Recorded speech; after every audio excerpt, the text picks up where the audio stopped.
Yes guys, तो आज हम लोग पढ़ने वाले हैं ऑफेंसेस एंड पेनल्टीज। तो हमने अभी तक क्या पढ़ा, प्रोसीडिंग्स के बारे में, कि पहले आपका जो ऑफिसर है वो आपका असेसमेंट करेंगे, ऑडिट करेंगे, सर्च एंड सीजर और ये सब इन्वेस्टिगेशन करेंगे, राइट। उसके बाद वो क्या इशू करेंगे, तो वो शो कॉज नोटिस और डिमांड ऑर्डर इशू करेंगे। अब जब वो शो कॉज नोटिस और डिमांड ऑर्डर इशू करते हैं तो उसमें क्या क्या चीजें आपसे डिमांड करेंगे, तो पहले तो टैक्स डिमांड करेंगे, प्लस इंटरेस्ट डिमांड करेंगे, और एक और चीज डिमांड करेंगे जिसे बोलते हैं पेनल्टी।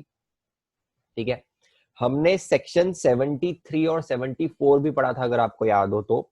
73 और 74 क्या था कि जब कोई भी ऑफिसर आपको शो कॉज नोटिस इशू कर रहा है, तो अगर वो that the contravention is other than for the purpose of fraud, उस केस में 73 लगता था, और अगर फ्रॉड का केस है तो 74 सेक्शन के अंडर पेनल्टी लगती थी। ठीक है, तो अब सर ये कौन सी पेनल्टीज है, तो ये उनके अलावा पेनल्टीज है। ठीक है, तो हम लोग आज ये पढ़ने वाले इसमें पूरा पेनल्टीज के बारे में ही है कि आपके ऊपर कितनी पेनल्टी कब कब लग सकती है। ठीक है, अब इसमें सबसे ज्यादा जो इंपॉर्टेंट है ना, वो है, अब इसमें अलग अलग सेक्शंस है, 122, 123, 124, 125 और आगे भी है। ठीक है, तो सबसे ज्यादा जो इंपॉर्टेंट है ना, वो है 122(1). ठीक है, इसमें कुछ स्पेसिफिक पेनल्टीज बता रखी है गवर्नमेंट ने कि इन सब चीजों पे स्पेसिफिक पेनल्टी लगेगी। ठीक है, तो हम उससे स्टार्ट करते हैं। तो क्या क्या पढ़ेंगे, तो पेनल्टीज के बारे में पढ़ेंगे, then other provisions which are related to these penalties. ठीक है, then detention, seizure and confiscation of goods, और लास्ट है आपका पनिशमेंट। पनिशमेंट मतलब आपका इम्प्रिजनमेंट। ठीक है, तो इम्प्रिजनमेंट भी आपको जीएसटी में हो सकती है, किन किन केसेस में होती है वो सब हम लोग आज देखने वाले हैं। ठीक है, तो लेट्स स्टार्ट। सबसे फर्स्ट जो सेक्शन है ना, वो है 122(1). ठीक है, 122(1) क्या बोलता है, पेनल्टी फॉर सर्टेन ऑफेंसेस, और ये आपका सेक्शन है 122(1). तो कुछ ऑफेंसेस गवर्नमेंट ने स्पेसिफिकली बता रखी है कि इसमें आपकी पेनल्टी कितनी होगी, 10,000, और अमाउंट ऑफ टैक्स इवेजन, या फिर अगर आपने टीडीएस डिडक्ट नहीं किया है, पे नहीं किया है, टीसीएस डिडक्ट पे नहीं किया है, आईटीसी गलत लिया है, रिफंड किया है, तो विच एवर इज हायर। ठीक है, तो ये आपकी क्या है, 122(1) की पेनल्टी। अभी किन किन केसेस में लगेगी, तो यहाँ पर है ना 21 केसेस हैं जहां पर ये पेनल्टी लगेगी। ठीक है, 21। तो अब ये 21 को याद करना बहुत डिफिकल्ट रहता है, तो इसीलिए मैंने क्या कर रखा है, इन्हें ग्रुप्स में बना रखा है। ठीक है, तो जो जो सिमिलर प्रोविजंस थे, जो जो सिमिलर पेनल्टीज थी, उन सबको मैंने ग्रुप कर रखा है।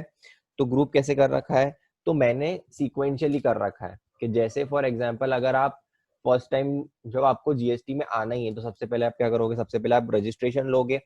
तो रजिस्ट्रेशन में किस किस टाइम पे आपके ऊपर पेनल्टी लग सकती है, क्या क्या कॉन्ट्रावेंशन होगा तो आपकी पेनल्टी लगेगी। ठीक है, तो फर्स्ट, अगर आप रजिस्ट्रेशन करना भूल गए, ठीक है, आपने रजिस्ट्रेशन किया ही नहीं, तो उस केस में आपके ऊपर ये पेनल्टी लगेगी कि आप टैक्सेबल पर्सन हो लेकिन आपने रजिस्ट्रेशन नहीं लिया।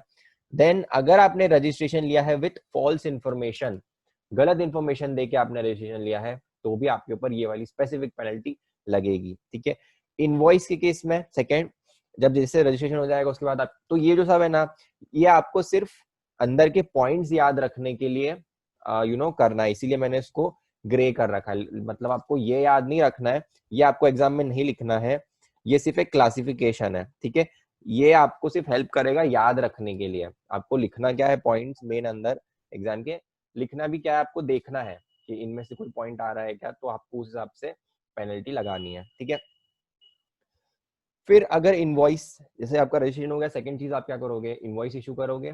तो अगर आपने सप्लाई कर दिया विदाउट इनवॉइस, तो भी आपके ऊपर 122(1) में पेनल्टी लगेगी, या फिर अगर आपने इनवॉइस इशू किया विदाउट सप्लाई, तो दोनों केस में आपके ऊपर 122(1) की लगेगी। या तो इनवॉइस दे दिया विदाउट सप्लाई, या फिर सप्लाई कर दिया विदाउट इनवॉइस, दोनों के केस में। ठीक है, या फिर अगर आपने किसी और के जीएसटी नंबर, इनवॉइस पे किसी और का जीएसटी नंबर डाल दिया और आपने इनवॉइस इशू कर दिया, तो उस केस में भी आपके ऊपर पेनल्टी लगेगी। ट्रांसपोर्टेशन और स्टोरेज से रिलेटेड है कुछ, वो क्या है कि अगर आप ट्रांसपोर्ट कर रहे हो goods without cover of documents, ठीक है, डॉक्यूमेंट्स आपको क्या हर हर बार कुछ ना कुछ डॉक्यूमेंट के साथ ही हम कवर इनवॉइस लेके जाते हैं, गुड्स लेके जाते हैं। जैसे अगर सप्लाई होता है तो इनवॉइस लेके जाओगे, एग्जेम्प्टेड सप्लाई एग्जेम्प्टेड सप्लाई का ट्रांसपोर्टेशन कर रहे हो तो आप क्या लेके जाओगे, बिल ऑफ सप्लाई। अच्छा, अगर सप्लाई नहीं है तो क्या लेके जाओगे, बताओ गाइस। अगर सप्लाई नहीं है तो उस केस में आप डॉक्यूमेंट क्या लेके जाओगे, डिलीवरी चालान, डीसी लेके जाओगे। ठीक है, तो अगर आप बिना किसी डॉक्यूमेंट के आपके गुड्स पाए गए तो आपको क्या करना पड़ेगा, फाइन लगेगा आपके ऊपर। ठीक है, then supplies, transport or stores any goods which he has reason to believe are liable for confiscation। तो ऐसे कोई गुड्स अगर आप ट्रांसपोर्ट कर रहे हो, स्टोर कर रहे हो या फिर सप्लाई कर रहे हो जो कि लायबल टू कॉन्फिस्केशन है और आपको पता है, ठीक है, तो ये क्यों इंपॉर्टेंट है कि you have reasons to believe, मतलब जैसे फॉर एग्जांपल अगर ऐसा हो कि आप गोडाउन में आपने किसी के गुड्स रख रखे हैं और आपको पता नहीं है कि इसमें कुछ कॉन्ट्रवेंशन हुआ है तो आपके ऊपर पेनल्टी नहीं लगेगी। बट आपको पता है, पता होते हुए भी अगर आपने वो किया है तो आपके ऊपर पेनल्टी इस केस में लगेगी। ठीक है, देन नेक्स्ट है आपका, तो आपका ट्रांसपोर्टेशन हो गया। ठीक है, उसके बाद क्या करोगे आप, टैक्स पे करने की बारी आएगी। ठीक है, आपने गुड्स भेजी, उसके बाद आपको टैक्स पे करना पड़ेगा। तो जब टैक्स पे करोगे तो अगर आपने टैक्स कलेक्ट कर लिया है पर आप गवर्नमेंट को पे नहीं कर रहे हो तो उस केस में आपके ऊपर 122(1) पेनल्टी लग सकती है। देन आपने कलेक्ट किया है जो कि इन कॉन्ट्रावेंशन ऑफ प्रोविजन है और आप पे नहीं कर रहे हो, मतलब आपको एक गुड है जो कि एग्जेम्प्ट है, उस पर अगर आपने टैक्स कलेक्ट कर लिया लेकिन आपने पे नहीं किया तो भी आपके ऊपर पेनल्टी लगेगी।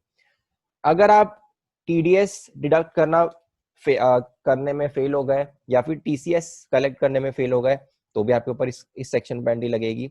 ITC without receipt of goods, तो आईटीसी में हमने कंडीशन देखी थी कि आपको गुड्स रिसीव होना चाहिए, गुड्स या सर्विसेज, अगर नहीं हुई है और आपने आईटीसी लिया तो आपके ऊपर पेनल्टी लगेगी। देन अगर आपने रिफंड ले लिया by way of fraud, then आपने कोई आईटीसी लिया या फिर डिस्ट्रीब्यूट किया in contravention of provision of ISD, तो इनपुट सर्विस डिस्ट्रीब्यूटर हो आप अगर, तो आपके ऊपर सेक्शन 20 लगता है। ठीक है, अगर उसका आपने कुछ वायोलेशन किया है तो भी आपको इस 122(1) में पेनल्टी लग सकती है। देन अकाउंट्स एंड रिकॉर्ड से रिलेटेड है, मतलब ये हमारा फ्लो में जा रहा है कि आपका आईटीसी ले लिया, उसके बाद आपको क्या करना पड़ेगा, अकाउंट्स एंड रिकॉर्ड, मतलब आपको एंट्री भी करनी पड़ेगी अपने बुक्स ऑफ अकाउंट्स में। तो अगर आप फेल हो गए हो किस चीज में, मेंटेन और रिटेन बुक्स ऑफ अकाउंट, तो 6 साल का टाइम लिमिट था, अगर आपको याद हो कि आपका 6 साल तक आपको अपने अकाउंट्स मेंटेन करने हैं और इंटैक्ट रखने हैं, वो उसके लिए अगर आप भूल नहीं कर पाए या फिर आपने कोई टर्नओवर इवेड किया है, टर्नओवर आपने कम दिखाया, सप्रेस किया है और उसकी वजह से टैक्स इवेजन हुआ है, या फिर आपने कोई फाइनेंशियल रिकॉर्ड को फॉल्सिफाई किया है, गलत दिखाया, गलत शो किया है, उस केस में भी आपके ऊपर इस केस में लगेगी। या फिर फर्दर प्रोसीडिंग्स में आप बुक्स भी अकाउंट्स भी रख लिए, फिर असेसमेंट के टाइम पे आपने कुछ गलती करी, तो क्या गलती करी, ऑब्स्ट्रक्ट और prevent any officer in discharge, तो वो आपके पास सर्च एंड सीजर के लिए आया, उसने बोला कि आपको हमें सर्च करनी है, आपने उसको मना किया कि नहीं नहीं करने देंगे, तो उस केस में आपके ऊपर पेनल्टी लग सकती है। देन टेम्पर्स विथ और डिस्ट्रॉयज एनी मटेरियल एविडेंस और डॉक्यूमेंट, अगर आपने कुछ टेम्पर विथ किया है या फिर डिस्ट्रॉय किया है और या फिर आपने कुछ डिस्पोज ऑफ कर दिया है, क्या, any goods that have been detained, ये डिटेन्ड है, डिलेड नहीं है, डिटेन्ड, सीज्ड और अटैच्ड। ठीक है, तो मतलब ऑफिसर ने आपके कुछ डॉक्यूमेंट्स या गुड्स सीज कर लिए हैं और आपने क्या करा, उसको डिस्पोज ऑफ कर दिया, आपने उसको सेल कर दिया है, तो भी आपके ऊपर इस केस में पेनल्टी लगेगी। अच्छा, मुझे एक बात बताओ, यहाँ पर ना बहुत सारी चीजें आपको ऐसी लगेगी कि यार ये 73 74 में भी कहीं ना कहीं देखी हुई है। ठीक है, जैसे आपका फेलियर टू पे टैक्स, इसमें उधर भी आपके ऊपर पेनल्टी लग सकती है, यहाँ पे भी लग सकती है। ठीक है, देन आईटीसी से रिलेटेड, तो मुझे एक बात बताओ, आपके ऊपर दोनों पेनल्टी लगेगी क्या, 73 74 में भी लगेगी और यहाँ पर भी लगेगी क्या, बताओ गाइस।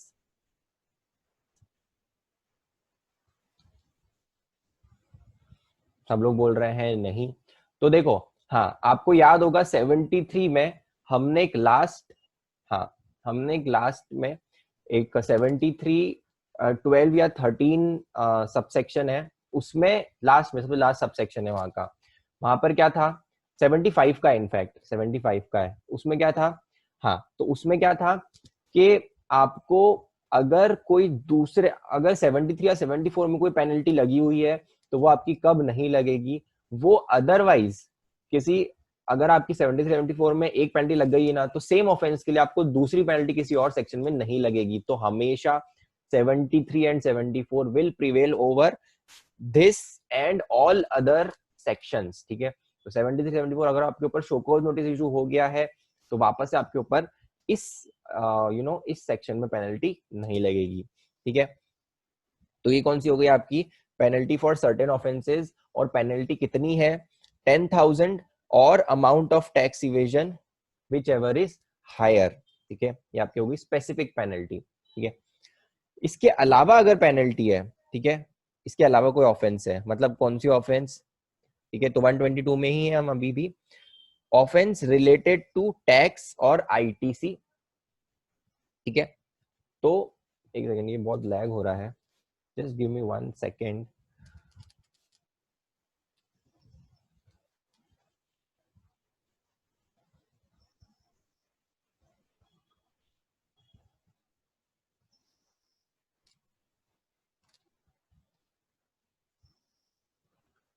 ठीक है।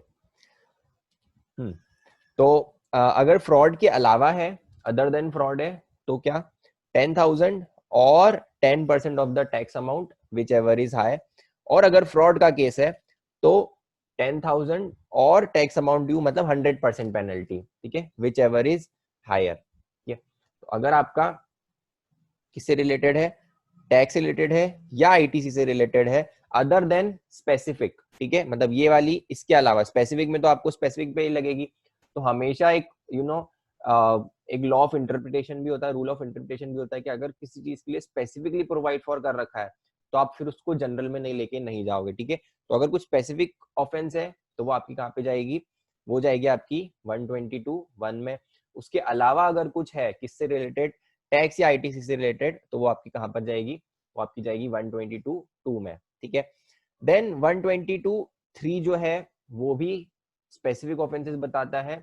वो उसमें जनरली कुछ मॉनिटरी वैल्यू नहीं होती है, उनके लिए है। कैसे, कि अगर आपने किसी की हेल्प करी है कॉन्ट्रावीन करने में, कौन से प्रोविजंस, जो 122(1) में हमने 21 प्रोविजंस देखे ना, उसमें से अगर आपने कुछ कॉन्ट्रावीन करने में किसी की हेल्प करी है तो अप टू 25,000 आपके ऊपर पेनल्टी लग सकती है, ठीक है। Then acquired possession of goods, जो आपको पता है कि which are liable for confiscation. तो ये क्या हो गया कि कोई सप्लायर किसी एक्ट के रूल्स का, रेगुलेशंस का वायोलेशन कर रहा है और आपको सेल कर रहा है, आपको पता है कि वो उसने वायोलेशन किया है, फिर भी आप उसको एक्सेप्ट कर रहे हो, तो उस केस में आपको यहाँ पे लगेगी 25,000 maximum. Receives any services, same, अगर जो आपका सप्लायर है वो कुछ कॉन्ट्रावीन कर रहा है प्रोविजंस, फिर भी आप उससे सर्विसेज ले रहे हो। देन अगर आपको समन्स इशू किया है फिर भी आप नहीं जा रहे हो उस केस में। देन अगर आपको इनवॉइस इशू करने के लिए बोला था लेकिन आपने गलत इनवॉइस इशू किया, एज पर सेक्शन 31 इशू नहीं किया, या फिर वो इनवॉइस को आपने बुक्स ऑफ अकाउंट में उसकी एंट्री नहीं की, ठीक है, उसको छोड़ दिया, तो भी आपको मैक्सिमम 25,000 की पेनल्टी लग सकती है, ठीक है। तो ये आपकी 122 की पेनल्टी हो गई। तो सबसे ज्यादा इंपॉर्टेंट यही है, और इसमें भी सबसे ज्यादा इंपॉर्टेंट 122(1) है, जो 21 ऑफेंसेज है वो आपको याद करने पड़ेंगे, ठीक है। और ये भी वैसे इंपॉर्टेंट ही है, ठीक है। अब ये जो है ये थोड़े कम इंपॉर्टेंट है, आई वुड नॉट से कि नहीं आ सकते हैं, आ तो सकता है, आ तो कुछ भी सकता है, लेकिन ये दोनों थोड़े कम इंपॉर्टेंट है, ठीक है। तो फर्स्ट क्या है, 123, failure to furnish information return under section 120, ये है अपना सेक्शन 123। तो रिटर्न चैप्टर थोड़ा याद करोगे तो आपको एक इंफॉर्मेशन रिटर्न थी। अच्छा, पता है क्या इंफॉर्मेशन रिटर्न किससे फाइल करवाते, कौन फाइल करता है, बताओ गाइस, आपको कुछ याद आ रहा है क्या? रिटर्न चैप्टर में हमने पढ़ा था इंफॉर्मेशन रिटर्न कौन फाइल करता है, इलेक्ट्रिसिटी, राइट, इलेक्ट्रिसिटी डिपार्टमेंट। फिर आपका इनकम टैक्स डिपार्टमेंट, बैंक्स, उन सब से, किसी भी थर्ड पार्टी से अगर आपका ऑफिसर चाहे तो क्या कर सकता है, उनसे आपकी इंफॉर्मेशन ले सकते हैं और उनको फाइल, उनको वो इंफॉर्मेशन देनी पड़ेगी, ठीक है।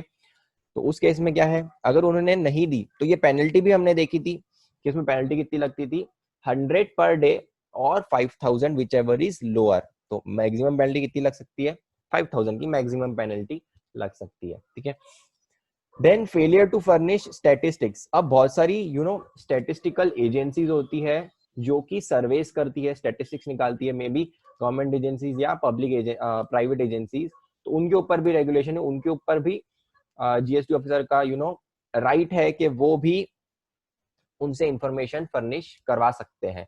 अगर उन्होंने नहीं किया तो क्या, अगर कंटिन्यूइंग ऑफेंस है, उन्होंने क्या बोला कि आप हमें हर साल ये इंफॉर्मेशन देना, ठीक है, और अगर ये कंटिन्यूइंग अगर आप नहीं दे रहे हो, ठीक है, तो उसके लिए क्या होगा 100 पर डे और 25,000 विच एवर इज लोअर। मतलब 25,000 क्या है आपकी वो है एक टॉप लिमिट है, मैक्सिमम लिमिट, इससे ज्यादा नहीं होगा। या फिर अगर वन टाइम ऑफेंस है, ठीक है, आपने एक बार ही किसी स्टैटिस्टिकल एजेंसी को बोला कि हमें ये रिकॉर्ड चाहिए, ये इन्फॉर्मेशन चाहिए, उसने नहीं दी, तो कितनी अप टू 10,000, ठीक है। तो ये वाली मैं अगेन बोल रहा हूँ नॉट दैट इम्पॉर्टेंट, ये आपको बी या सी सेक्शन में, ए बी सी एनालिसिस में बी या सी में आप डाल सकते हो, ये तो हमेशा ए में ही जाएगा। देन जनरल पेनल्टी, ये भी इंपॉर्टेंट है, इसमें ज्यादा कुछ याद रखने का भी नहीं है कि जनरल पेनल्टी अगर आपका किसी भी सेक्शन में पेनल्टी नहीं लग रही हो, इसमें भी नहीं, इसमें भी नहीं, इसमें भी नहीं, तो आपकी जनरल पेनल्टी में चल जाएगा। जैसे आपने रिटर्न फर्निश करने में डिले किया है, लेट फीस आपको लगी है, तो वो आपकी किस में चल जाएगी, वो आपकी चल जाएगी लास्ट में, ठीक है, अप टू 25,000 से ज्यादा इसमें नहीं लग सकती पेनल्टी, ठीक है। तो ये क्या हो गया आपके सारे पेनल्टी वाले क्लॉजेस सेक्शंस खत्म। नेक्स्ट है आपका other provisions which are related to penalty. तो पेनल्टी से रिलेटेड कुछ प्रोविजंस है वो हमें देखने हैं, तो वो सब क्या है, तो देखो general discipline related to penalty. अभी जो पेनल्टी है ना, कभी भी किसी ऑफिसर को पेनल्टी लगानी है तो उन्हें कुछ बातों का ध्यान रखना पड़ेगा, ऐसे आर्बिट्ररीली वो नहीं लगा सकते हैं, ठीक है। तो वो क्या बातें हैं, तो सबसे पहले नो पेनल्टी। अब ये इन दो केसेस में पेनल्टी नहीं लग सकती, कब, जब आपका माइनर ब्रीच है, माइनर ब्रीच मतलब छोटा सा ब्रीच है, माइनर मतलब कैसे डिफाइन करोगे, तो गवर्नमेंट ने बोला है कि जिसमें जो टैक्स अमाउंट इन्वॉल्व है वो कितना है, लेस देन 5,000। अब 1,000-2,000 रुपए में कोई किसी ने गलती कर भी दी तो उसमें कौन अमीर गरीब हो जाएगा 5,000 से कम में, ठीक है। तो गवर्नमेंट ने क्या बोला कि अगर 5,000 तक है तो it is fine, you only pay tax and interest, आपको पेनल्टी की जरूरत नहीं है, पेनल्टी नहीं लगाना है। देन अगर कोई प्रोसीजर रिक्वायरमेंट है जो कि और ओमिशन और mistake in documentation which can easily be rectifiable. अब आपने फॉर एग्जाम्पल आप आप आर्टिकलशिप के लिए जा रहे हो, आपने क्या करा, आपको एक रजिस्ट्रेशन फाइल करनी है, रजिस्ट्रेशन की एप्लीकेशन, ठीक है। अब रजिस्ट्रेशन की एप्लीकेशन में क्या है, आपको फॉर एग्जाम्पल बिजनेस की डिटेल्स देनी है, ठीक है। तो आपने क्या करा, आपको एक वहां का रेंट अग्रीमेंट अपलोड करना है, ठीक है। अब रेंट अग्रीमेंट अपलोड, आप सुबह सुबह गए, आपने अपना एग्जाम फॉर्म भी उसी फोल्डर में रख रखा है और रेंट अग्रीमेंट भी उसी फोल्डर में रख रखा है, ठीक है। जब आपको रजिस्ट्रेशन एप्लीकेशन फाइल करनी है, आपने रेंट अग्रीमेंट की जगह आपका जो एग्जाम फॉर्म है वो अपलोड कर दिया, ठीक है। अब ऑफिसर वहां पे देख रहा है, ऑफिसर बोल रहा है कि ये किसका एग्जाम फॉर्म आ गया यहाँ पे, मुझे तो रेंट अग्रीमेंट चाहिए था। तो अब उस केस में लगता है आपको कि आपने, अब उस केस में क्या होगा, ऑफिसर या तो बोलेगा कि आपने रजिस्ट्रेशन में फॉल्स इंफॉर्मेशन दी है, तो आप हमें इस ये वाले सेक्शन में 122(1) में पेनल्टी लगाएंगे। ऐसा होना चाहिए क्या, नहीं, ये क्या है, ये मिस्टेक है, ठीक है। और एंड इट इज रेक्टिफाइबल, इजीली रेक्टिफाइबल। वो क्या करेगा, आपको एक नोटिस इशू कर देगा, बोलेगा मतलब उसका वहां से रिप्लाई आएगा, नोटिफिकेशन नोटिस के आपने ये गलत फाइल किया है और आप उसको वापस से रेक्टिफाई कर सकते हो, तो इट इज इजीली रेक्टिफाइबल। तो उस केस में आपके ऊपर जो है, जस्ट अ सेकेंड,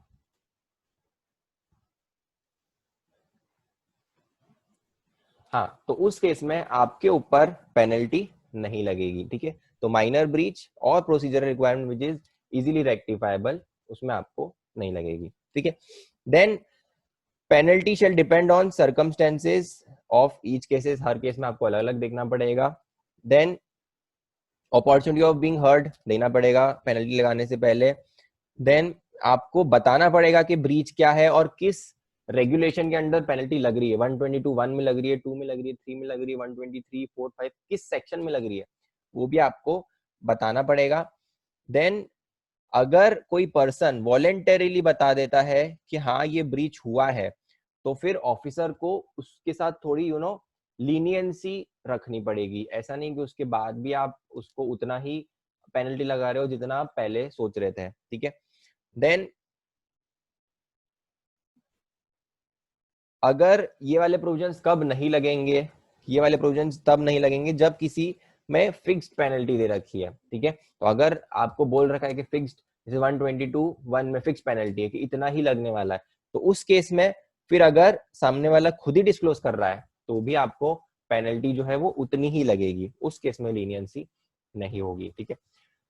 गाइज एक सेकेंड, मेरा ये जो नेट है बहुत लैग कर रहा है, जस्ट अ सेकेंड।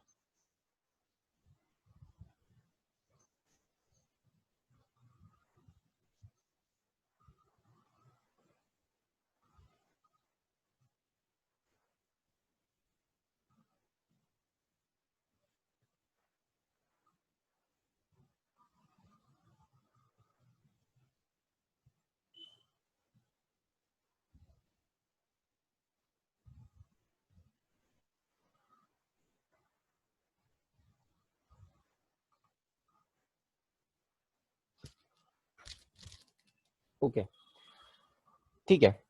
तो देन नेक्स्ट टॉपिक है आपका power to impose penalty in certain cases, section 127।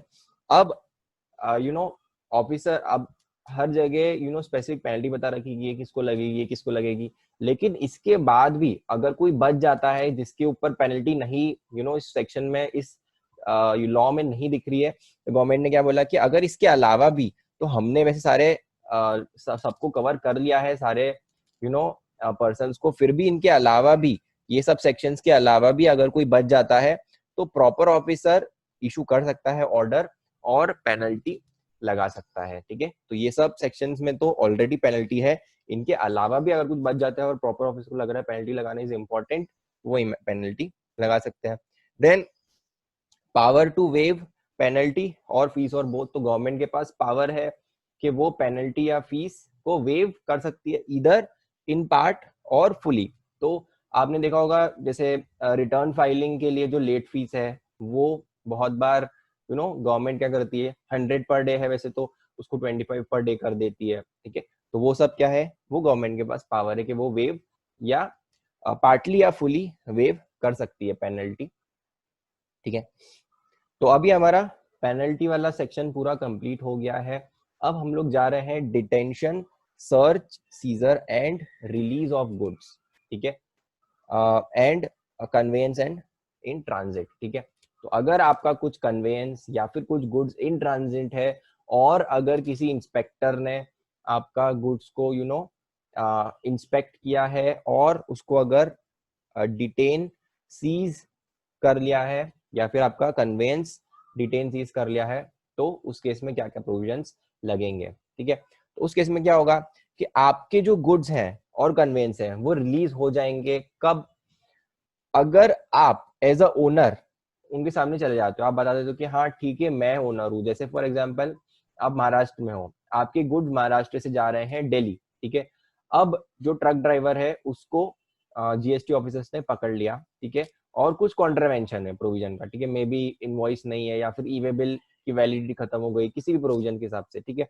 अब अगर आप एज अ ओनर उसके ऑफिसर के सामने आ जाते हो, ठीक है, आप बता देते हो कि हाँ ये मेरे गुड्स हैं और I am responsible for these goods, तो उस केस में अगर गुड्स टैक्सेबल है, ठीक है, तो रिलीज कब होगी, जब आप कितना पेमेंट करोगे, on payment of applicable tax and penalty equal to 100% of the tax, मतलब 100% आपको टैक्स पे करना पड़ेगा। जैसे अगर आपका 100 रुपए का गुड्स है, 18 रुपीज उस पे टैक्स है, तो आपको कितना पे करना पड़ेगा, बताओ कितना पे करना पड़ेगा?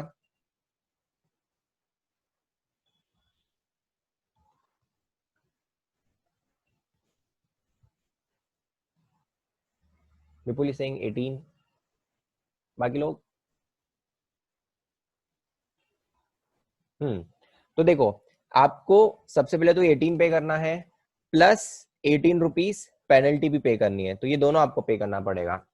हाँ, 18 + 18, ठीक है। या फिर आपके पास एक और ऑप्शन क्या है कि इस अमाउंट का, इस 36 रुपीज की आप सिक्योरिटी दे दो। सिक्योरिटी मतलब क्या? आप बैंक गारंटी दे दो कि आप इसको आगे पे करने वाले हो, तो भी मान लेंगे, ठीक है। अच्छा, अगर एग्जेम्प्टेड गुड्स है तो क्या होगा? अब एग्जेम्प्टेड गुड्स में तो कोई टैक्स होता नहीं है, तो उस पे आप टैक्स नहीं है, तो ये 100% आप किस पे निकालोगे? तो इसलिए गवर्नमेंट ने क्या बोला, 2% of the value of goods और 25,000 विच एवर इज लेस। तो इस केस में क्या होगा?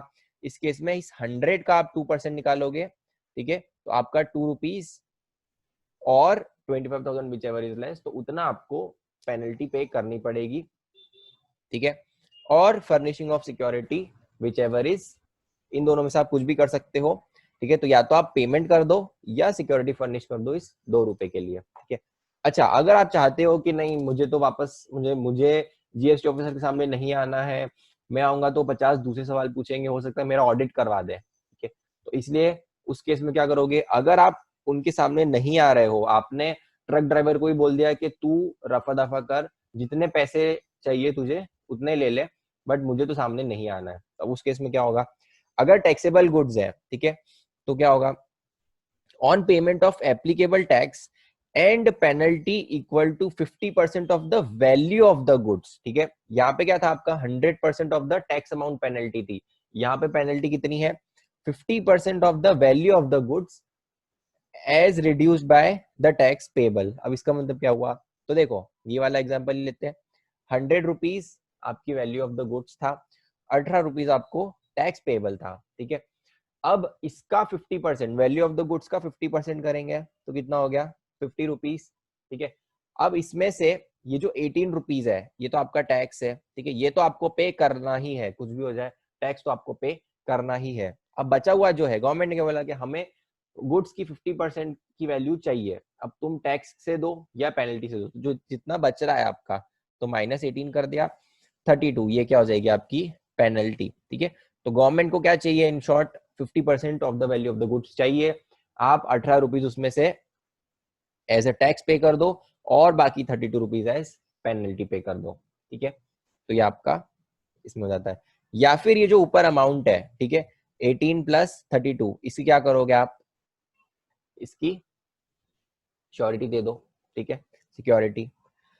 अच्छा, अगर एग्जेम्प्टेड गुड्स है और आप सामने नहीं आना चाहते हैं, तो क्या हो जाएगा? 5% of the value of the goods और 25,000 विच एवर इज लेस, और या तो क्या कर सकते हो आप? उसकी सिक्योरिटी दे सकते हो, ठीक है। तो आपको समझ में आया कि अगर आप सामने जाते हो तो आपके ऊपर जो पेनल्टी है वो थोड़ी लीनियंट है, ठीक है, क्योंकि गवर्नमेंट को पता है कि अगर आप आगे कुछ फ्रॉड वॉड करने वाले हो तो हम आगे उसको आपको पकड़ लेंगे, ठीक है।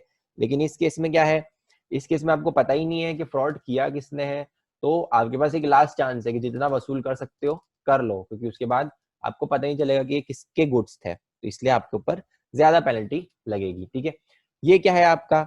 सर्च सीजर डिटेंशन के केस में अगर आपके गुड्स अब उनकी पोजेशन अगर रख ली है ऑफिसर्स ने, ठीक है। नेक्स्ट हम लोग पढ़ने वाले हैं।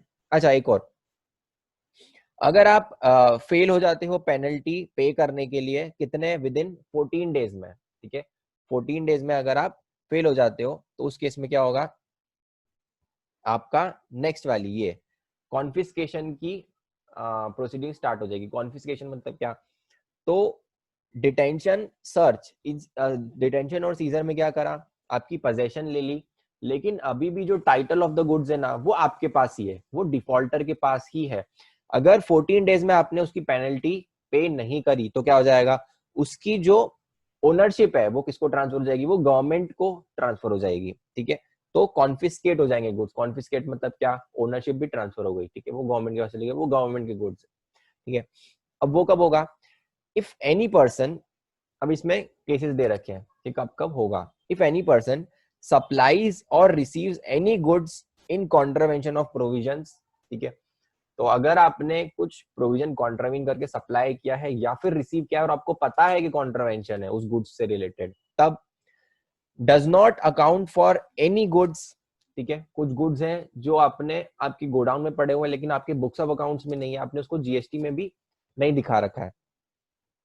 Supplies any goods liable to tax without having applied for registration, तो आप रजिस्ट्रेशन के लिए आपको अप्लाई करना चाहिए था, उसके बाद ही आप उसको टैक्सेबल गुड्स बेच सकते थे, लेकिन आप उसके पहले ही बेच रहे हो।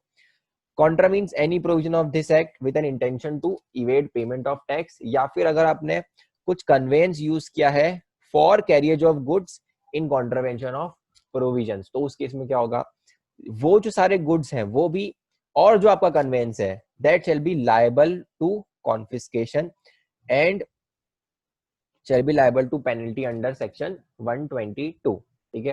तो आपका कॉन्फिस्केशन भी हो जाएगा और आपके ऊपर पेनल्टी के लिए भी आप लायबल रहोगे अंडर सेक्शन 122। 122 में हमने देखा था कि वहां पे भी इसमें पेनल्टीज लगती है, ठीक है। अब जैसे आपका कॉन्ट्रावेंशन हो जाएगा ना, सॉरी कॉन्फिस्केशन हो जाएगा ना, तो आपको जो ऑफिसर है वो डायरेक्टली अपने पास उसकी ओनरशिप ट्रांसफर नहीं करवाएगा, आपको एक चांस देगा कि आप चाहो तो इसको अभी भी अपने पास रख सकते हो, हम इसको कॉन्फिस्केट नहीं करेंगे। उसके लिए आपको क्या करना पड़ेगा, तो उसके लिए आपको एक फाइन पे करना पड़ेगा, that shall not exceed the market value of goods less tax chargeable thereon, मतलब आपके 100 रुपीज के गुड्स है, ठीक है, 18 रुपीज की आपका टैक्स है, ठीक है। तो मैक्सिमम क्या हुआ, 92 रुपीज आपके ऊपर फाइन लग के ये गुड्स आपको, सॉरी 92 नहीं 82 रुपीज फाइन लग के मैक्सिमम आपको ये गुड्स आपको मिल जाएंगे, ठीक है। अब आप सोचोगे कि यार 100 रुपीज की तो गुड्स ही है, तो हम लोग 100 रुपीज उस पर पे करेंगे क्यों, क्योंकि कभी कभी क्या होता है, जैसे आपको कुछ कस्टमर है, वो बहुत इंपॉर्टेंट कस्टमर है आपके लिए और आपका उसमें कॉन्ट्रैक्ट है कि अगर आपने उसको सप्लाई नहीं किया विद इन टाइम तो आपके ऊपर लिक्विडेटेड डैमेजेस के लिए केस हो जाएगा, या फिर वो इतना बड़ा कस्टमर है कि आप उसको कस्टमर को लूज नहीं करना चाहते हैं, तो आपको क्या करोगे, आप मजबूरी में आप उसको इमीडिएटली चाहोगे कि आपका रिलीज हो जाए गुड्स, ठीक है। देन एक और चीज है, aggregate of fine and penalty leviable should not be less than the amount of penalty leviable under section 129 to section 129, मतलब क्या, ये वाला, ठीक है। तो जो पेनल्टी और फाइन लग रहा है ना आपको, वो इससे कम नहीं होना चाहिए, ठीक है। तो यहाँ पर क्या दे रखा है, यहाँ पर ऑफिसर के पास चॉइस है कि आप अप टू कितना, up to the value of goods minus tax, तो 82 तक आप फाइन लगा सकते हो, ठीक है, और पेनल्टी तो लगेगी आपके ऊपर। और गवर्नमेंट ने क्या बोला है कि ये जो फाइन और पेनल्टी है ये 129 वाली सेक्शन में जो लगने वाली ना, उससे कम नहीं होनी चाहिए, ठीक है। तो ये दोनों केसेस आपके इसके केस में रहेंगे, ठीक है। और ये भी इंपॉर्टेंट है, ये भी आ सकता है, ठीक है, दिस इज ऑल्सो इम्पॉर्टेंट। आगे बढ़ते हैं। अच्छा, अगर कन्वेंस आपका कभी अगर कन्वेंस को कॉन्फिस्केट कर लिया गया है, मतलब क्या, कि आप एक ट्रांसपोर्टर हो, आप ट्रांसपोर्ट कर रहे थे कुछ गुड्स जिसके अंदर जिसके अंदर ऐसे गुड्स थे जो कि लायबल फॉर कॉन्फिस्केशन थे, और आपका कन्वेंस अगर उसकी वजह से रोक लिया है, ठीक है, तो आप क्या कर सकते हो, आप कितना टैक्स पे कर सकते हो, fine equal to tax payable on the goods being transported. तो आप उसमें जितना गुड्स के ऊपर टैक्स है सिर्फ उतना ही पे करो, क्योंकि वो गुड्स आपकी नहीं है, आप तो सिर्फ ट्रांसपोर्ट कर रहे हो, तो उस केस में सिर्फ आपको उसके ऊपर जो टैक्स अमाउंट है वो पे करना है, ठीक है। देन अगर कॉन्फिस्केट हो गया तो क्या हो जाएगा, जो टाइटल है वो चला जाएगा गवर्नमेंट के पास। Then the proper officer, after giving reasonable time not exceeding 3 months to pay the fine, dispose of such goods, तो क्या करेगा वो गुड्स, और अब एक बार कॉन्फिस्केट हो गया उसके बाद वो खुद तो उसमें बैठ के घूमेगा नहीं कन्वेंस में, ठीक है, तो वो क्या करेगा, 3 महीने का टाइम देगा कि 3 महीने तक आप फाइन पे कर सकते हो इन लिeu ऑफ कॉन्फिस्केशन, अदरवाइज हम लोग क्या करेंगे, उसको डिस्पोज ऑफ कर देंगे, ठीक है। तो आपके पास कितना टाइम रहेगा, देखो आपके पास 14 डेज है कि आप क्या कर सकते हो, आपके जो गुड्स अगर रोक लिए गए हैं, डिटेन है, सीज्ड है, तो 14 डेज है आपके पास क्या प्रोसीडिंग स्टार्ट होने के लिए, कॉन्फिस्केशन। और कॉन्फिस्केशन की प्रोसीडिंग स्टार्ट हो गई, उसके बाद आपके पास कितना टाइम है, उसके बाद आपके पास 3 महीने का टाइम है। 3 महीने तक अगर आप चाहो तो वापस से ले सकते हो, अदरवाइज क्या करेगा जो ऑफिसर है वो उसको डिस्पोज ऑफ कर देगा, ठीक है। देन कॉन्फिस्केशन और penalty not to interfere with other punishment, मतलब अदर पनिशमेंट मतलब ये आपकी जेल वाले जाने की बात है कि अगर आपके ऊपर पेनल्टी लग रही है तो इसका मतलब ये नहीं कि आप जेल से बच जाओगे, ठीक है, वो अलग है और ये अलग है। पेनल्टी भी लगेगी आपके ऊपर और आपको जेल भी जाना पड़ेगा, ठीक है। तो अब जेल किस केस में जाना पड़ेगा, तो वो हम पढ़ने वाले हैं 132 सेक्शन में, ठीक है। तो अब यहाँ पर आपके पास ये 12 सिचुएशंस हैं जिस केस में आपके ऊपर इम्प्रिजनमेंट का ऑर्डर भी आ सकता है, आपके ऊपर प्रोसिक्यूशन भी हो सकता है, आपको जेल भी जाना पड़ सकता है, ठीक है। तो अब क्या क्या इसमें क्या क्या ऑफेंसेस हैं। सबसे पहले अगर आपने गुड्स इशू किया है विदाउट इनवॉइस और आपका इंटेंशन क्या है टू इवेड टैक्स, तो आपके ऊपर जेल हो सकता है, और कितना हो सकता है वो हम यहाँ पे नीचे आगे पढ़ने वाले हैं, ठीक है। अभी आपको सिर्फ इतना ध्यान रखना है कि कब कब आपके ऊपर प्रोसिक्यूशन प्रोसीडिंग स्टार्ट हो सकती है।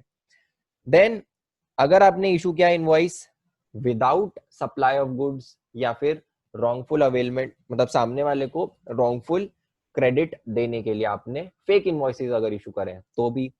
अगर आपने आईटीसी लिया है विदाउट, मतलब ऊपर वाले के केस में आपने आईटीसी लिया है, मतलब जो सप्लायर है उसने फेक बिल इशू किया है और आपको पता है कि वो बिल फेक है, फिर भी आपने उसका आईटीसी ले लिया है, ठीक है। देन आपने टैक्स कलेक्ट किया है बट पे नहीं किया है 3 मंथ्स के बाद पे किया है, ठीक है। देन अगर आपने इवेट किया है टैक्स या फिर फ्रॉडुलेंटली आईटीसी लिया है या रिफंड लिया है और जो कि इन चारों में कवर्ड नहीं है, तो भी आपके ऊपर पनिशमेंट हो सकती है। देन फॉल्सिफाइज और सब्सटीट्यूट्स फाइनेंशियल रिकॉर्ड, आपने फाइनेंशियल रिकॉर्ड में कुछ हेराफेरी करी है, आपका टर्नओवर सप्रेस कर दिया है, उस केस में ऑब्स्ट्रक्ट या प्रिवेंट किया है किसको, ऑफिसर को, टू डिस्चार्ज एनी ड्यूटी, या फिर आपने पोजेशन ले लिया है उन गुड्स का जो कि लायबल फॉर कॉन्फिस्केशन है और आपको पता है, ठीक है। यहाँ पे सब चीजें कौन सी आएगी कि इंटेंशनली, अगर अनइंटेंशनली आपने कुछ किया है ना तो इट इज फाइन, ठीक है। किसी ने आपको कोई गुड्स बेचे इन कॉन्ट्रावेंशन ऑफ प्रोविजन, आपको पता नहीं है तो इट इज फाइन, तो आपके ऊपर ये पेनल्टी पनिशमेंट नहीं लगी। लेकिन आपको पता है फिर भी आपने अगर वो लिया है तो आपके ऊपर आपको जेल भी जाना पड़ सकता है। Then receive services which he knows are in the contravention of provision, services के केस में भी, या फिर अगर आपने कोई एविडेंस डिस्ट्रॉय किया है, fails to supply any information, या फिर आपने किसी की हेल्प करी है ये सब करवाने में, तो भी आपके ऊपर जेल की प्रोसीडिंग्स हो सकती है। अब जरूरी नहीं कि आपको सारे केस में सेम टर्म के लिए प्रोसिक्यूशन हो, हर के लिए प्रोसिक्यूशन का टर्म अलग है। तो वो क्या है, तो देखो अगर अमाउंट्स की बात आती है, ठीक है, तो टैक्स आपने इवेट किया है या इनपुट टैक्स क्रेडिट लिया या फिर रिफंड लिया है, जहां पे अमाउंट इन्वॉल्व है कुछ, ठीक है, तो वो जो अमाउंट ऑफ टैक्स इन्वॉल्व है अगर वो 5 करोड़ से ज्यादा है तो आपका क्या हो जाएगा, तो ये देखो मिनिमम 5 मंथ्स की तो इम्प्रिजनमेंट है ही, मिनिमम 6 मंथ्स और मैक्सिमम कितना है 5 years विथ फाइन, ठीक है। और कॉग्निजेबल होगी, नॉन बेलेबल होगी या नॉन कॉग्निजेबल बेलेबल, तो हमने कल देखा था। कॉग्निजेबल मतलब क्या होती है, वो सीरियस ऑफेंसेस होती है जिसमें ऑफिसर को अरेस्ट वारंट की भी जरूरत नहीं होती है, डायरेक्टली आपको अरेस्ट कर सकते हैं। और जो नॉन कॉग्निजेबल एंड बेलेबल है वो क्या होती है, उसके लिए पहले उन्हें कोर्ट के पास जाना पड़ेगा, प्रूव करना पड़ेगा कि हाँ इन्होंने कुछ गलती करी है, उसके बाद ही अरेस्ट हो सकता है, ठीक है। तो अगर ए बी या ए बी सी डी में से कुछ है, ए बी सी डी मतलब तो यहाँ पे ए बी सी डी, तो आपका ये चारों ऑफेंसेस में से अगर कुछ है और जिसका अमाउंट कितने से ज्यादा है, 5 करोड़ से ज्यादा से है, तो वो क्या हो जाएगा आपका कॉग्निजेबल एंड नॉन बेलेबल, और उस केस में आपके ऊपर फाइन भी कितना लगेगा, 5 years का फाइन, सॉरी 5 years की इम्प्रिजनमेंट विथ फाइन, ठीक है।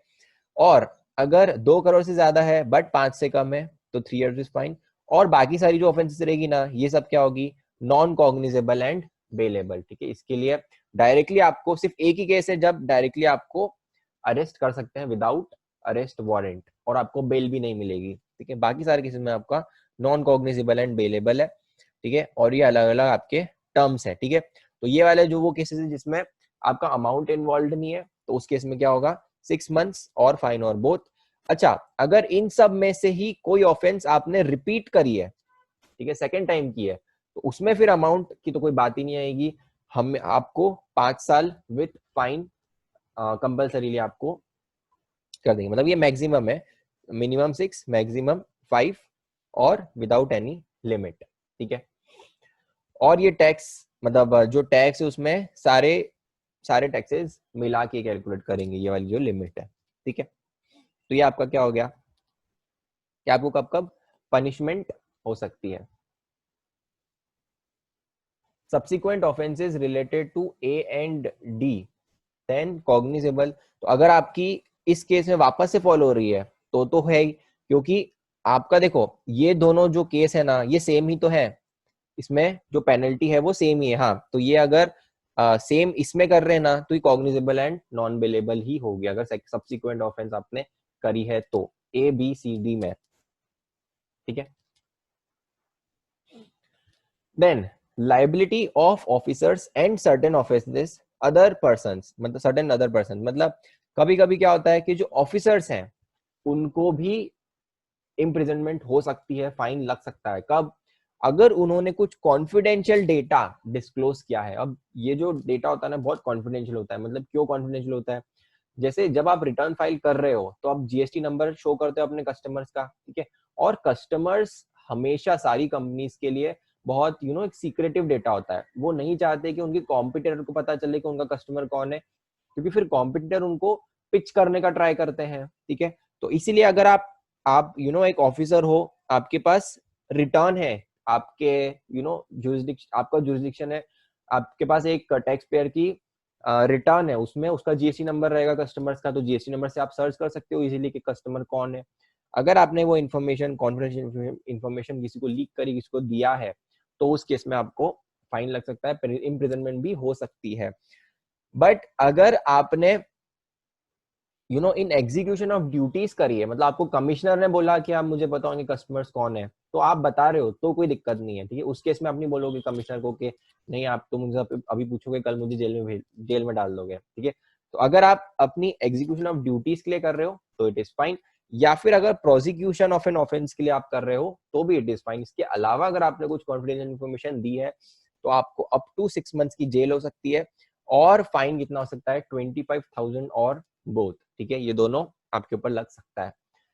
देन कॉग्निजेंस ऑफ ऑफेंस, तो यहाँ पे क्या लिख रखा है कि कोई भी कोर्ट ऑफेंसेस अंडर जीएसटी का डायरेक्टली कॉग्निजेंस नहीं ले सकता है except with previous sanction of the jurisdictional commissioner, ठीक है। तो आप डायरेक्टली कोर्ट के पास नहीं जा सकते, ऐसा नहीं बोल सकते कि मेरे साथ कुछ गलती हुई है, कॉन्ट्रावीन किया है ये प्रोविजंस मेरे सप्लायर ने, तो आप इसे डायरेक्टली आप ट्रायल करो इसके ऊपर। तो जो कोर्ट है वो क्या करेगी, वो पहले अप्रूवल लेगी कमिश्नर का, उसके बाद ही कुछ हो सकता है, ठीक है। Then presumption of culpable mental state, इसका मतलब क्या होता है, तो इसका मतलब जैसे फॉर एग्जांपल आप कुछ गुड्स लेके जा रहे हो, उनके इनवॉइसेस नहीं है, ठीक है, तो और आपको पकड़ लिया गया है, ठीक है, तो जो कोर्ट है वो ये मानेगा कि ये आपको पता था कि उसका इनवॉइस नहीं है और आप उसको लेकर जा रहे थे। मतलब कोई भी जो आपका एक्ट है वो उसको इंटेंशनल माना जाएगा अनलेस आप उसको प्रूव कर पाओ कि वो इंटेंशनल नहीं था। इसलिए जब अथॉरिटीज भी सबसे पहले जब नोटिस इशू करती है ना तो 74 सेक्शन लगाती है, जो 73 74 है उसमें 74 लगाती है। उसके बाद आप प्रूव करते हो कि नहीं ये फ्रॉड का केस नहीं है तो वो 73 पे आते हैं, ठीक है। तो सबसे पहला प्रिजम्पशन क्या रहेगा कि आपको पता था, ये जो भी कॉन्ट्रावेंशन हुआ है आपकी जानकारी में हुआ है, वो ही आपका फर्स्ट अजम्पशन रहेगा, वह प्रिज्यूम करेगी कोर्ट कि ये तो है ही, ठीक है। देन अगर कंपनी ने ऑफेंस करी है कोई, तो अब कंपनी को आप जेल कैसे भेजोगे, तो इसीलिए गवर्नमेंट ने क्या बोला है कि अगर कंपनी या पार्टनरशिप ने अगर कुछ करी है तो all the people who were in charge and responsible to run the business will be liable. तो सारे डायरेक्टर्स, आपकी कंपनी के पार्टनर्स, वो सब लायबल होंगे ऑफेंसेस के लिए, देन बट अगर कोई पर्सन प्रूव कर देता है कि उसकी नॉलेज के बिना वो कॉन्ट्रवेंशन हुआ है, जैसे 3 पार्टनर्स हैं, ठीक है, 2 पार्टनर्स ने मिलके कुछ फेक इनवॉइसेस इशू करे हैं, थर्ड पार्टनर को उसके बारे में पता भी नहीं है, तो थर्ड पार्टनर प्रूव कर देगा अगर कि हाँ, पहले तो क्या मानेंगे कि भाई वो भी इन्वॉल्व था, बट अगर उसने प्रूव कर दिया कि नहीं आई एम नॉट इन्वॉल्व, तो उस केस में उसको फिर ऑफेंस के लिए कुछ पनिशमेंट या फिर पेनल्टी उसके ऊपर नहीं लगेगी। बट उसी कंसेंट से या फिर उसमें वो मिला हुआ था उस ऑफेंस के लिए, तो he will be liable for punishment. ठीक है, अब है आपका last topic, compounding of offences. तो कंपाउंडिंग मतलब क्या होती है, तो गवर्नमेंट क्या बोलती है कि आपके ऊपर आप सेक्शन 132 में आपके ऊपर लाइबिलिटी आ गई है कि आप अब जेल जाने वाले हो।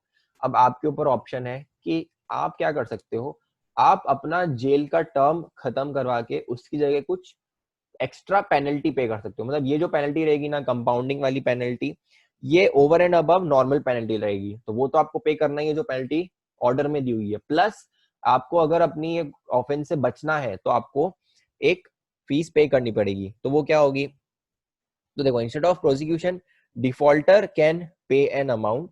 ठीक है, उसको क्या बोलते हैं, कंपाउंडिंग ऑफ ऑफेंस। अब ऑफेंस कंपाउंड कब नहीं हो सकती है, ठीक है, तो ये केसेस हैं, इन केसेस में आपकी कंपाउंडिंग नहीं हो सकती, अदरवाइज आपकी कंपाउंडिंग हो सकती है, मतलब आपको जेल जाना नहीं पड़ेगा, आप उसकी जगह कुछ पेमेंट कर सकते हो। ठीक है, वो पेमेंट भी क्या है वो हम आगे देखते हैं। तो सबसे पहले क्या देखते हैं कि कब आप कंपाउंडिंग नहीं कर सकते हैं।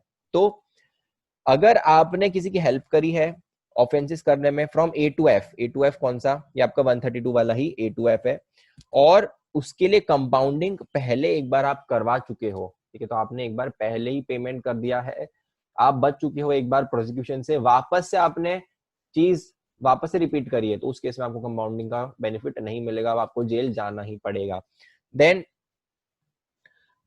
ऐसा कोई ऑफेंस जिसकी जो वैल्यू है 1 करोड़ से ज्यादा रुपीस थी, एक करोड़ से ज्यादा थी, और आप पहले कंपाउंड करवा चुके हो, तो वो भी आपको वापस से कंपाउंड आप नहीं करवा सकते। देन आपकी जो ऑफेंस है वो इस केस में भी, मतलब जीएसटी में भी ऑफेंस है और दूसरे केस में भी ऑफेंस है, ठीक है, तो उस केस में नहीं कर सकते। जैसे आप कभी कोई गुड्स लेके जा रहे हो जो कि लीगल मेट्रोलॉजी एक्ट में भी गलत है, उसमें आपने एमआरपी नहीं डाल रखी, या फिर कोई लीगल मेट्रोलॉजी एक्ट का भी वायोलेशन है, तो उस केस में आपका जो ऑफेंस है वो कंपाउंड नहीं हो सकती। भी हो सकता है उसमें कुछ अलग प्रोविजंस हो आपको जेल भेजने के, तो उस केस में आप कंपाउंड नहीं कर सकते। Then convicted for an offence under this act by a court, तो अगर कोर्ट ने आपके ऊपर ऑर्डर दिया है कि आपको जेल जाना है, तो फिर तो आपको जाना ही है, उस केस में कंपाउंडिंग नहीं हो सकती। अगर bye way of SC show cause notice या ऑर्डर आया है डिपार्टमेंट का, तो उस केस में आप कंपाउंडिंग करवा सकते हो। अगर कोर्ट ने बोला है कि नहीं जेल जाना है, तो आपको फिर जाना पड़ेगा। Then a person who has been accused of committing an offense in G or J और K of section 132, तो G, J और K कौन सा है, तो देखो G आपका ऑब्स्ट्रक्ट करा है आपने किसी भी ऑफिसर को कुछ ड्यूटी परफॉर्म करने के लिए, तो ये बहुत ग्रेव आपका ऑफेंस है, तो उसमें आपको कंपाउंड करने का टाइम का मौका नहीं मिलेगा। देन आपने अगर कुछ एविडेंस टेम्पर किया है या फिर आपने कुछ इंफॉर्मेशन नहीं दी है, तो उस केस में क्या हो जाएगा, आपको कंपाउंडिंग करने का मौका नहीं मिलेगा। और अगर ऐसा कोई अदर प्रिस्क्राइब किए ऑफेंसेस, तो वो भी आप कंपाउंड नहीं कर सकते। अच्छा, कंपाउंडिंग के लिए आपका अमाउंट कितना रहेगा, तो अमाउंट कितना होना चाहिए, तो गवर्नमेंट ने क्या बोला है कि मिनिमम लिमिट फॉर कंपाउंडिंग, ये क्या होगी कि मिनिमम इतना तो आपको, अब वो ऑफिसर के ऊपर है, वो कमिश्नर के ऊपर है कि वो जो कंपाउंडिंग है वो कितने अमाउंट से करवा रहा है, ठीक है, तो मिनिमम आपका 50% ऑफ द टैक्स इन्वॉल्व या फिर 10,000 विच एवर इज हायर, तो मिनिमम इतना तो होना ही चाहिए। और अपर लिमिट क्या है आपकी कि मैक्सिमम इससे ज्यादा नहीं होगा, तो इन सबको 3 टाइम्स कर दो, ठीक है, तो 50 का 3 टाइम्स आपका 150% ऑफ द टैक्स इन्वॉल्व और 30,000, ठीक है, तो ये क्या होगी आपकी अपर लिमिट फॉर कंपाउंडिंग और लोअर लिमिट, ठीक है, इन दोनों में से जो भी हायर होगा। और एक और चीज, जैसे ये जो जी जे और के है, इसमें कुछ अमाउंट इन्वॉल्व ही नहीं होगा, तो आप किसका परसेंटेज निकालोगे? ठीक है, तो उस केस में आपको कंपाउंडिंग अलाउड नहीं है। ठीक है, तो guys on this note we have completed this chapter also, penalty का। तो एक दो बार आपको जो बुक है वो पढ़नी है। वैसे तो 90 से 95% चीजें मैंने चार्ट्स में ही कवर कर दी है, फिर भी आपको कुछ छोटे छोटे पॉइंट्स हैं जो इंपॉर्टेंट, सब चीजें कवर हो गई है, कुछ छोटे छोटे पॉइंट्स हो सकता है जो नहीं कवर हुए हो, तो उसके लिए आपको क्या करना है, एक दो बार वो पढ़ना है, उसके बाद जो आपको रिविजन करना है तो आप ये चार्ट से कर सकते हो, मैं आज इसको अपलोड भी कर दूंगा। ठीक है, तो अब हम लोग